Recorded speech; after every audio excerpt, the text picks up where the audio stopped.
Paul, you know a little something about Paul as we bring you in this morning. We appreciate your time, and I wonder just what you've seen thus far from his basketball team. Couple exhibition games, couple regular season games. Your thoughts on this Hog basketball team thus far? Oh, I love the effort, first of all. I mean, it's great effort, and that's the first thing I look for in any game, which team is playing with intensity and purpose. And sometimes the purpose doesn't show because the offensive side of the ball, it's so early in the season. Don't forget, this team is brand new. It's the first time they're all together, listening to the same language, playing with new teammates. So the offensive side usually takes some time, but the defensive side, I've been impressed with the defensive side, and also the rebounding has been very good. Paul's the ESPN's National Director of Recruiting. He also covers the NBA and college basketball throughout the draft. Hoping that a couple guys that they just signed recently end up going to the NBA, Darius Acuff and also Malik Thomas. Malik committed earlier this past week. Paul, I wonder your thoughts on those two individuals starting out this class and maybe what else they could add in the class of 2025.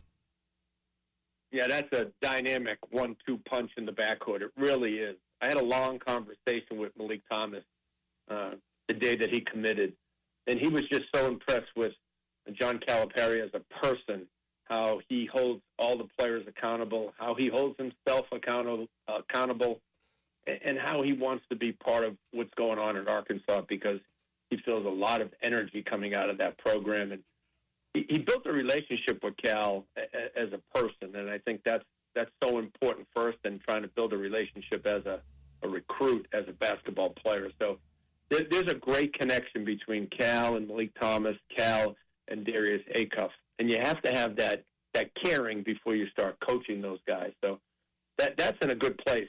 Talent-wise, these two kids really can score. And when I say that, meaning they can create their own shot, which is so important in games against great teams, shot clock situations, broken plays. And Malik is more of a two-guard who can play some one. He's 6'4". He's got great length. He shoots it well. He can pass it. He's actually a very good defender and likes to defend, which is nice. Well over 35% from three. And Darius Acuff, I mean, he likes the ball in his hands. Sometimes he can over-dribble. But I'll tell you what, I haven't seen a guy in a while make tough shots like Acuff can make. Like, he's one of those guys where you say, what kind of shot is that?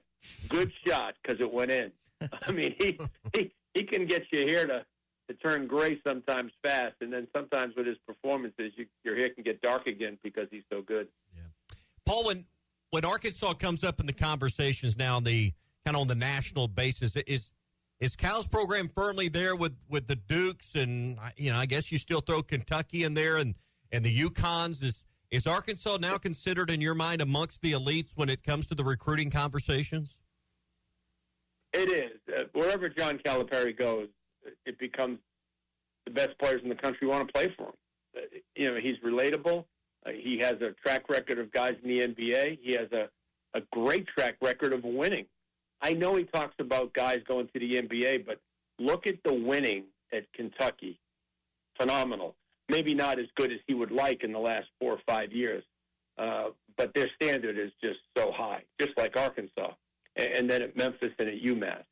So every recruit that I speak with, the guys in the top 25, top 35 in the country, Arkansas is involved with. Now, they don't get involved with every great player because you can't, but they evaluate very well on who they feel can fit for them. You have to have thick skin to play for Cal. You have to be able to give great effort on the defensive end. And you have to have the talent to be able to win games in the SEC and hopefully in the NCAA tournament in time. What's something Razorback fans, as we're still learning, Cal, you've covered and followed his recruiting for a long time. What would be something that maybe our audience and our fan base may not know about his style or the way he goes about it, or maybe something, behind the scenes, behind the curtain when it comes to Cal and the way he goes about business? He doesn't rush the recruiting. I mean, he and his staff do a phenomenal job of digging deep into the prospect. It's not just, oh, well, he's a 5-star, he's talented, let's recruit him. that's not the way Cal operates, and that's not the way his staff operates. They look into the traits, the character, the background of the player. Certainly, the talent has to be there. Talent to be an NBA prospect, talent to win games. Not all kids are going to be NBA prospects, but obviously you need some of those type of great talent to win the big games and to be very successful.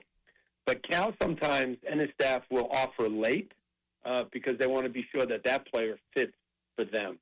They don't make many mistakes when it comes to recruiting, and you look at Cal's track record at Kentucky. They didn't make many mistakes at all. In fact, I mean, they hit way more home runs than they struck out. And all the kids that they've got, and you can look back at all his years at Kentucky, one thing you never questioned was the character of a person, because all the kids he got were kids that loved basketball and were willing to be coachable. And I think that, along with being super competitive, is what he looks for. Paul Biancardi is our guest, ESPN's National Director of Recruiting, College Basketball, NBA Draft Analyst as well. Paul, you mentioned Cal's style, and I know he's always recruited a certain way. Changed it up a little bit this past year, only getting about 9 guys. They've had injuries early, including one to Trevin Brazil last night. Will that catch up to this team in March? You have two philosophies. You can play deep, 9-10 guys, and see if you can keep everybody happy. That's hard to do in today's day and age.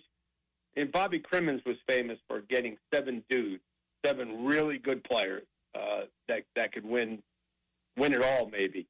And you hope that you don't get injury. The problem here with Arkansas, because it's the first year, there's not a lot of chance to scrimmage when you don't have many guys, and none of these guys are returning per se. Mm-hmm. So you don't have that continuity and consistency. Where when Bobby Crimmins did it, a lot of those guys returned year after year. They knew they were going to play major minutes. They were all highly talented, and they got better with age. That's not the case in today's day and age, but you can do it. You have to pull back on your practice, but unfortunately, we're in November, and there's 100 things that every coach wants to work on right now, and you can't. You can only work on 3 or 4 or 5 things to get good at.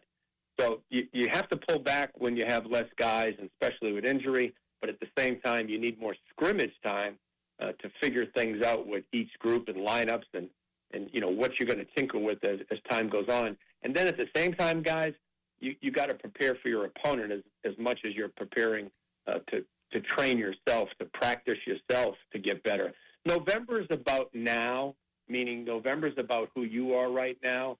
As you get down the line, scouting becomes more important. Scouting's important, don't get me wrong. But every coach in America right now is trying to figure out who they are, what their identity is, and how they can improve upon that. Paul, it's a slugfest right now in the SEC and college football, but I know you've watched some SEC basketball too. I know Arkansas fans wondering about Kentucky, that game on February the 1st in Rupp Arena.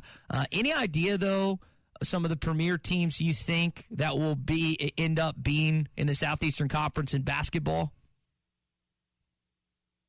Guys, I love Alabama.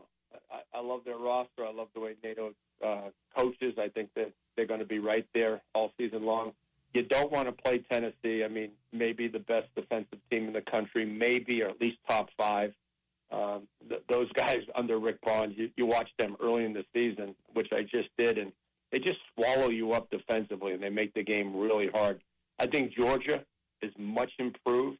We saw Kentucky beat Duke last night. Now, Kentucky's experience won that game. I think if those two teams play again maybe 2 months from now, I don't want to play Duke in February and March. They have tremendous talent. They have great upper-class leadership from the transfers, and those guys can play as well. Duke's going to be a tough team down the road. But I like Kentucky. I love Alabama. I think Georgia's going to be much improved. You have to be careful with Chris Beard at Ole Miss. He's always going to have a team that's ready to beat you.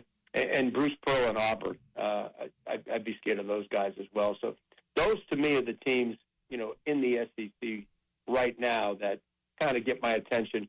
I did watch Texas A&M a couple of times. I think they'll get it together on the offensive end. They had huge scoring droughts this year in a couple of games, but I think when you look at Buzz's team, they have some really good pieces. Paul, we'll leave it there. Appreciate you joining us this morning. Looking forward to a great college basketball season, not just in the SEC, but overall. Thank you so much for having me. All right, that again is Paul Biancardi, ESPN's National Director of Recruiting. He covers college basketball, the NBA draft, knows Cal from his coaching days, and has covered him for a number of years. That was a good question about just kind of maybe something behind the scenes that Cal does and everything. We're still learning about Cal and kind of how he goes about it. So I think when you talk to someone like Paul, who's covered him for years, is a chance to learn something. BetOnline is the world's most trusted betting platform and your number one source for online betting. From the earliest odds to in-game live betting, BetOnline provides you with all the action and the ability to watch the games as they happen. With the largest selection of odds on everything from football, NBA, and college basketball, NHL to UFC and MMA. Head to BetOnline today to get in on the action with America's most trusted site for online wagering.